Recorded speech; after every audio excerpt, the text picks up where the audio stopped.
आप सभी को मेरा नमस्कार। मैं जैन शंकर मिश्र, डायट प्रवक्ता कला, जिला सोनभद्र से आप सभी का स्वागत और अभिनंदन करता हूं और आशा करता हूं कि आप सभी इस महामारी कोविड-19 से अपने घरों में सुरक्षित होंगे। आज इस वीडियो के माध्यम से मैं डीएलएड चतुर्थ सेमेस्टर 2018 बैच विषय कला पर व्याख्यान प्रस्तुत कर रहा हूं। आज का विषय है कला। सर्वप्रथम हमें कला विषय को परिभाषित करना पड़ेगा, इसे समझना पड़ेगा। वास्तव में कला है क्या? बिना इसके जाने हम इसके विभिन्न विधाओं को नहीं समझ सकते। तो सर्वप्रथम ये हम सबका उत्तरदायित्व बनता है कि हम इसे अच्छी तरह से समझ लें। वास्तव में चित्रकला का इतिहास उतना ही पुराना कहा जा सकता है जितना कि मानव सभ्यता का विकास का इतिहास। सत्य तो यह है कि चित्र बनाने की प्रवृत्ति सर्वदा से ही हमारे पूर्वजों में विद्यमान रही है। मनुष्य ने जिस समय प्रकृति के गोद में आंखें खोलीं,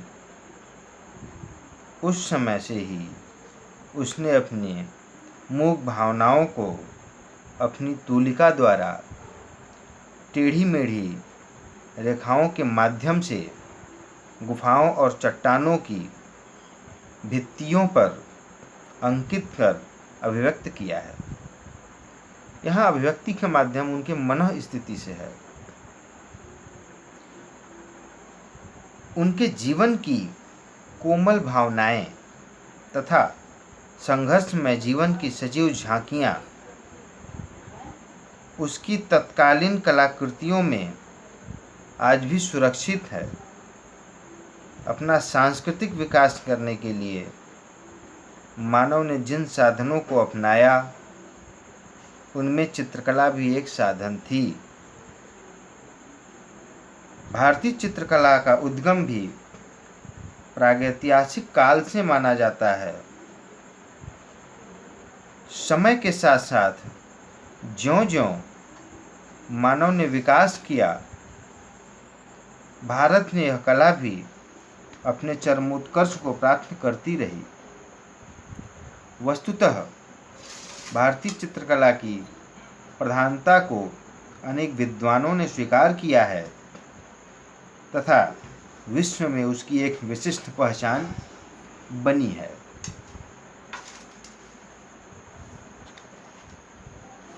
कला के अर्थ को समझने के लिए सर्वप्रथम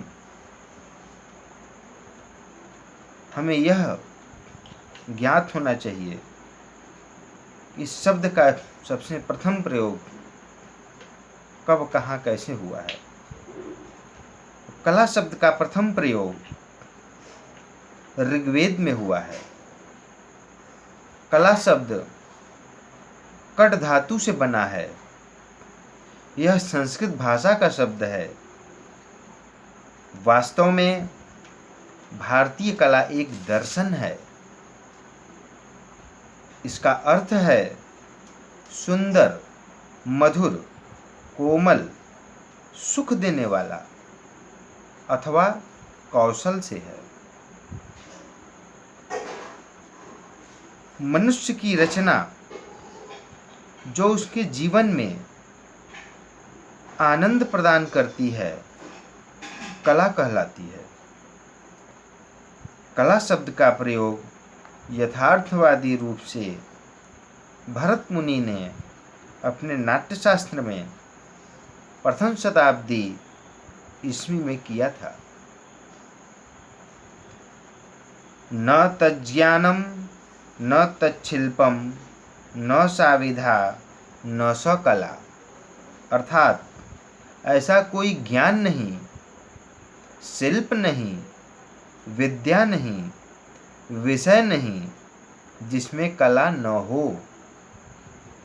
प्राचीन समय में कला को हस्तशिल्प या शिल्प कला के रूप में जानते थे, जो कि यह सिर्फ मनोरंजन के रूप के लिए ही जाना जाता था, पहचाना जाता था। परंतु आज के इस परिवेश में, हमारे आधुनिक परिवेश में ऐसी स्थिति नहीं है। आज कला का विकास हो चुका है। कला समाज के हर एक पहलू में अपना एक विशेष स्थान बनाकर रखा हुआ है और यह हर एक वर्ग से जुड़ा हुआ है। आज कला सिर्फ एक मनोरंजन का साधन नहीं है, वरन यह एक व्यावसायिक रूप ले लिया है। आज लोग कला के माध्यम से ही अपना जीविकोपार्जन कर रहे हैं, अपने को स्टेबल कर रहे हैं, जो कि एक बहुत ही सराहनीय कदम है। उसी प्रकार शब्द आता है दृश्य कला। दृश्य कला से तात्पर्य है उस कला से जो हमें दृश्य हो, जो हमें दिखाई देता हो, अर्थात जो दिखता हो या जो हम देख सकते हैं, या देखने योग्य कला, अर्थात वह सुंदर ही होगा। जो देखने योग्य है तो सुंदर ही होगा। इसमें या इसके अंतर्गत देखने योग्य जो कलाएं हैं वह चित्र भी हो सकता है, मूर्ति कला भी हो सकता है, स्थापत्य कला भी हो सकता है, या वह पॉटरी सिरेमिक आर्ट भी हो सकता है, जिसे देख करके हम अपने आँखों द्वारा रसास्वादन करते हैं, अपने इंद्रियों के द्वारा उस वस्तु से आनंद प्राप्त करते हैं। ऐसी कला को दृश्य कला कहते हैं, जो कि हमें दिखाई देता हो। यहाँ पर दृश्य कला से तात्पर्य प्राकृतिक वस्तुओं से भी है,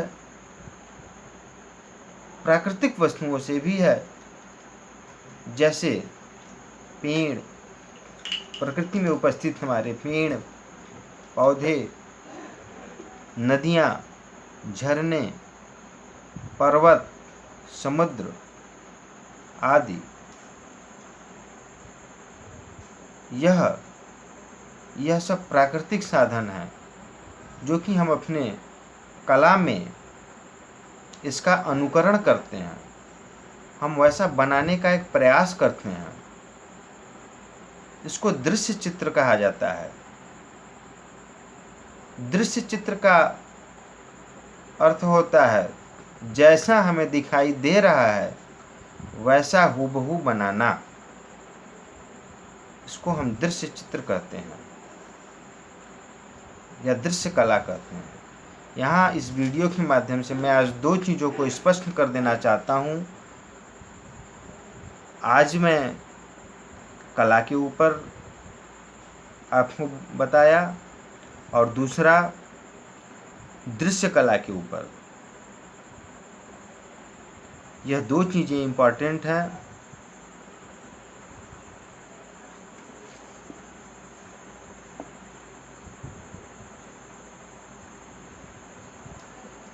कला शब्द का यथार्थवादी प्रयोग भरत मुनि ने अपने नाट्य शास्त्र में प्रथम शताब्दी में किया था।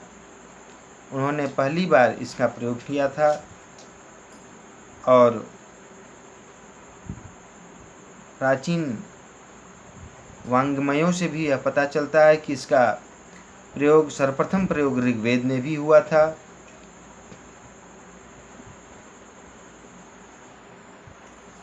शिल्प और विद्या से भी अलग अलग कला का अभिप्राय ग्रहण करना अनुमान यही लगता है कि भरत मुनि ने कला शब्द को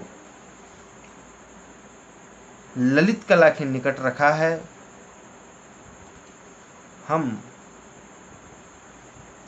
मैं अपने अगले वीडियो में ललित कला के ऊपर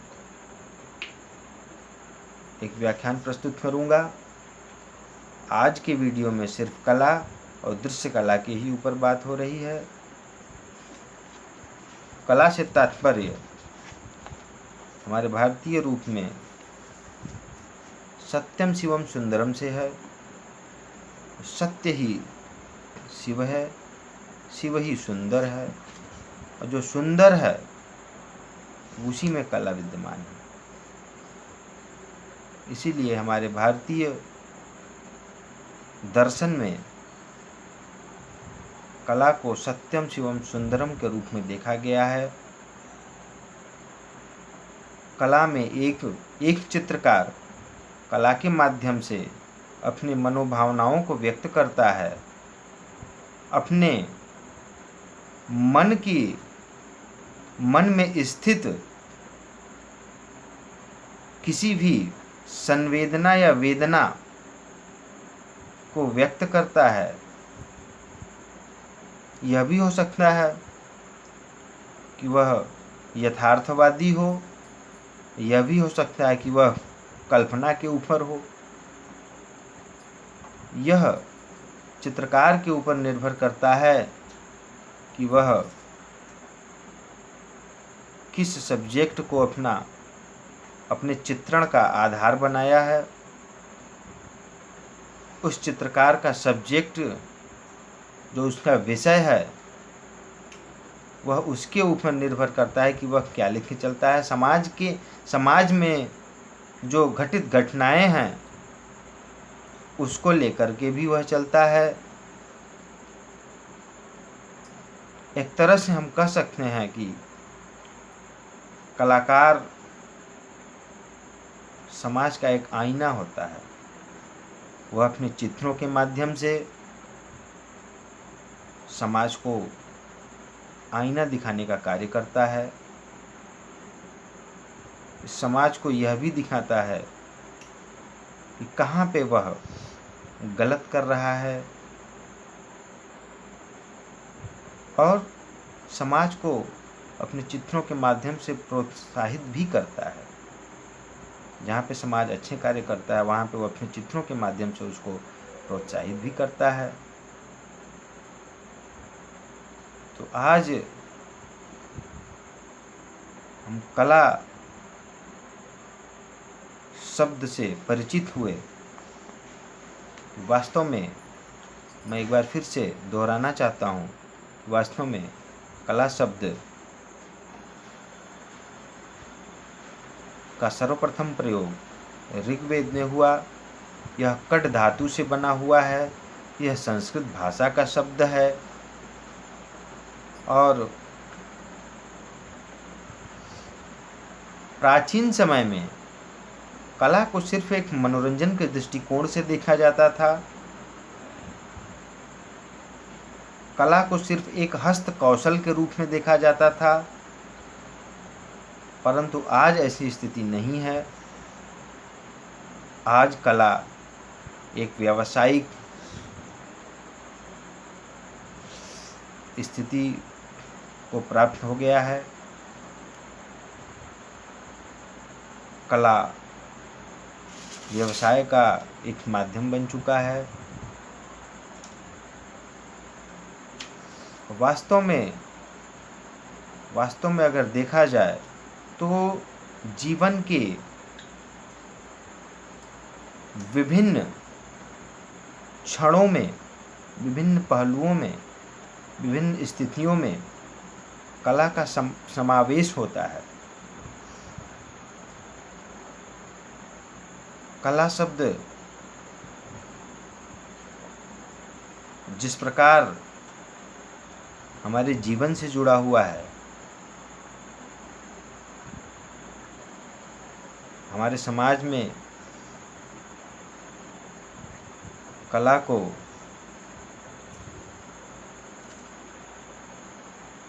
जिस नज़रिए से देखा जाता है या जिस स्थिति से लोग इसे देखते हैं, वास्तव में उसको सही से समझ नहीं पाते कि वास्तव में ये है क्या। अगर देखा जाए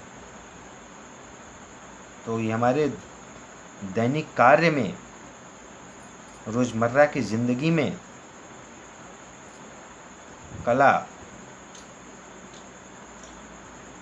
माले की तरह एक एक उसमें दाना पिरोया हुआ है। आप देख सकते हैं सुबह उठने के साथ साथ शाम होने तक आप जितनी भी क्रियाएं करते हैं, कहीं न कहीं उसमें कला छिपा हुआ है।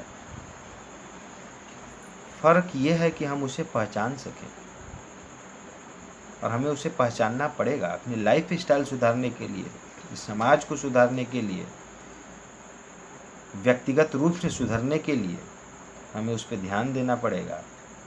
और कला ही एक ऐसा माध्यम है जिससे हम अपना और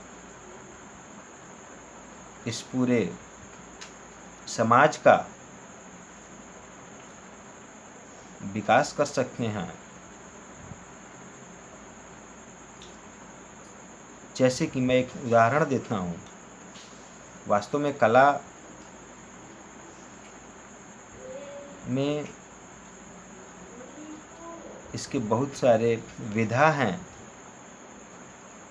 कला के बहुत सारे विधा हैं। वो मैं अपने अगले वीडियो में मैं आपको ललित कला के बारे में बताऊंगा। आज मैं सिर्फ कला पे ही चर्चा कर रहा हूँ। वास्तव में देखा जाए तो कला हमारे उठने, बैठने, सोने, खाने, पीने, सारी चीज़ों में कला है। बस वो मुझे या हम सभी को एक समझने की ज़रूरत है। मैं आशा करता हूँ कि आप लोग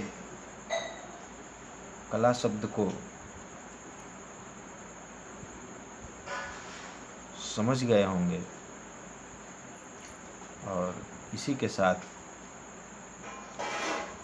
मैं अपने शब्दों को विराम देता हूँ, और अगले वीडियो में मैं आप लोगों को